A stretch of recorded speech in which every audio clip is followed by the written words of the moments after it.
Good afternoon friends, আশা করি তোমরা সবাই ভালো আছো, সুস্থ আছো। আমরাও ভালো আছি আর সুস্থ আছি। তো আমরা আজ মা মেয়ে রেডি হয়ে গেছি, দেখতেই পাচ্ছ। আমরা কোথায় যাচ্ছি বলো তো? মেয়ের জন্য শপিং করতে।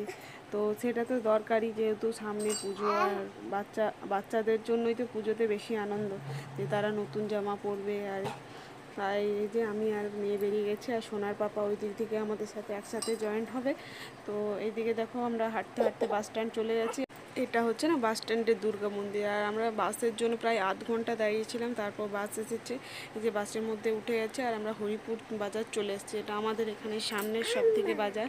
আর মেয়েকে না আমি একটা ওড়না নিয়ে গেছিলাম, ওড়না মুড়িয়ে রেখে দিয়েছিলাম। আর ও দেখো, ওড়না দিয়ে ভালোভাবে ঢেকে দিয়েছি, যেহেতু ঠান্ডা ঠান্ডা ছিল। তো মেয়ে ঘুমিয়েও গেছে কোলের মধ্যে, আর বাসটা ফাঁকা ছিল, তাই অতটা অসুবিধা হয়নি। আর এটা যাচ্ছি আমরা তপসি ব্রিজ। মানে এটা আগে না, যখন কলেজে পড়তাম তখন এটা হয়নি। এটা এই 2-3 মাস আগে হয়েছে, এটা ওপেনিং হয়েছে। মানে তখন একদম একটা সরু, মানে নিচে সাঁকো ছিল, মানে ব্রিজ যাকে বলবো। তো এটা ফ্লাইওভার, এটা উঁচুতে। তো এটা হওয়ার কারণ হচ্ছে নিচে রয়েছে এই যে একটা বড় জোর, আমরা জোরই বলি, জানি না তোমরা কে কী বলো। তো কে কী বলো অবশ্যই বলো। আর আছে রেল লাইন। তো এটার জন্য আমাদেরকে না 1 ঘন্টা আগের থেকে, মানে 1 ঘন্টায় পৌঁছে যাবো রানীগঞ্জ, কিন্তু সেটা আমাদের বেরোতে হতো 2 ঘন্টা আগে থেকে। এটা হওয়াতে অনেক সুবিধা হয়েছে। তো তাই জলদি চলে আসে, মানে হাতে অতটা টাইম না নিয়ে আসলেও হয়ে যায়। আর আগে অনেকটা টাইম নিয়ে বেরোতে হতো। তো দেখতে দেখতে আবার আমরা পাঞ্জাবি মোড়ে চলে এসেছি। আর বৃষ্টি হচ্ছে, যেহেতু যখন তখন বৃষ্টি হচ্ছে, তাই রাস্তায় জল জমে রয়েছে। আর এখানে সামনেই, পাঞ্জাবি মোড়ের সামনেই যেটা রয়েছে, একটা রয়্যাল কেয়ার বড় হসপিটাল। তো সেই হসপিটালটা শুনেছি যে ভালো। আর এদিকে আমরা বাস থেকে নেমেও গেছি, আর মা মেয়ের মুখটা দেখতে পাচ্ছ, হাসিতে ভরে গেছে। আর এই সামনের যে বাজারটা দেখছো, কসমো বাজার, তো সেটাতে আমরা ঢুকবো। তো আমি না ভেতরে আর কিছু সেরকম ভিডিও করিনি। আমার একটা কেমন কেমন লাগছিল, কি জানি মানুষে কিভাবে দেখবে, কি বলবে।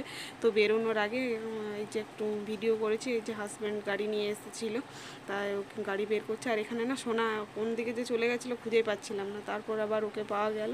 তো সেটাই তোমাদেরকে দেখালাম, মানে সামনে দাঁড়িয়েছিল, সামনে থেকে আবার চলে গেছিলো। তো এখান থেকে গিয়েছিলাম আরেকটা বাজারে, যেখানে আমার একটা জামা নেওয়ার ছিল, তো সেখানেই গিয়েছিলাম।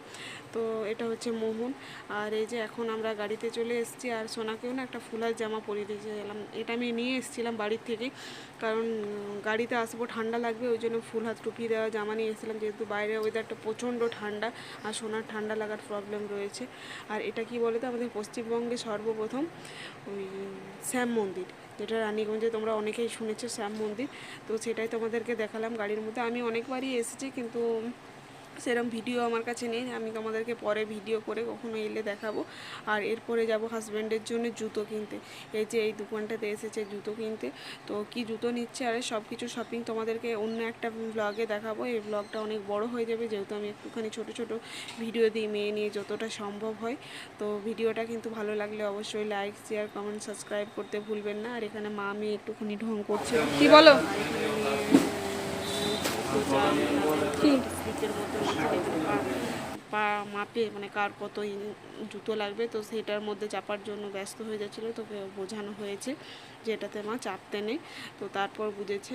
তো যাই হোক, তোমরা দেখতে থাকো ভিডিওটা, আশা করি ভালো লাগবে। বাসে যে ব্রিজটা হয়ে গেলাম, দেখো সেই ব্রিজটা কি সুন্দর লাগছে, চারিদিকে আলো লাগছে। ওইগুলো সমস্ত হচ্ছে না ফ্যাক্টরি লাইট, কারণ আমাদের আশেপাশে এখানে প্রচুর ফ্যাক্টরি রয়েছে, তো তারই লাইট এইগুলো। তো বেশ সুন্দর লাগছে রাস্তাটার মধ্যে দিয়ে লাইট দেখে দেখে। আর আসার পথে না আমরা বিরিয়ানি নিয়ে এসেছি, কারণ রাত্রি 10টা বেজে গেছে, তখন আর খাবার বানানোর ইচ্ছা বা শক্তি কোনোটাই নেই। তো ওই জন্য বিরিয়ানি হাজব্যান্ড নিতে চাইছিল না, কারণ আমি বিরিয়ানিটা পছন্দ করি না। আমি বললাম যে আরেকবার ট্রাই করে দেখি, হয়তো ওইখানে হয়তো আমার ভালো লাগেনি, এখানে ভালো লাগতেও পারে। তো এই যে হাজব্যান্ড খুলছে, আর হাজব্যান্ড একদম তো এই যে বাটি ছাপ দেওয়ার মতো করে না, তো সেরমভাবে দেওয়ার চেষ্টা করছে, আর দিতে সাকসেসও হয়েছে। তো বিরিয়ানিটা দেখো কেমন দেখতে। তো তোমাদেরকে দেখিয়ে দিই, তারপর তো আবার খাওয়া দাওয়া স্টার্ট করবো। তো আমি ভাবলাম যে তোমাদেরকে একটুখানি দেখিয়ে দিই কীভাবে ও উল্টাচ্ছে। তো উল্টাতে পেরে তো ভীষণ খুশি, যে হ্যাঁ আমিও দোকানের মতো ওই যে বাটির ছাপ হয় সেটা দিতে পেরেছি। তো এই যে বিরিয়ানিটা দেখতেই পাচ্ছ, অনেকগুলো রাইস আছে, অনেকগুলো বলা ভুল হবে, অনেকটাই রাইস আছে।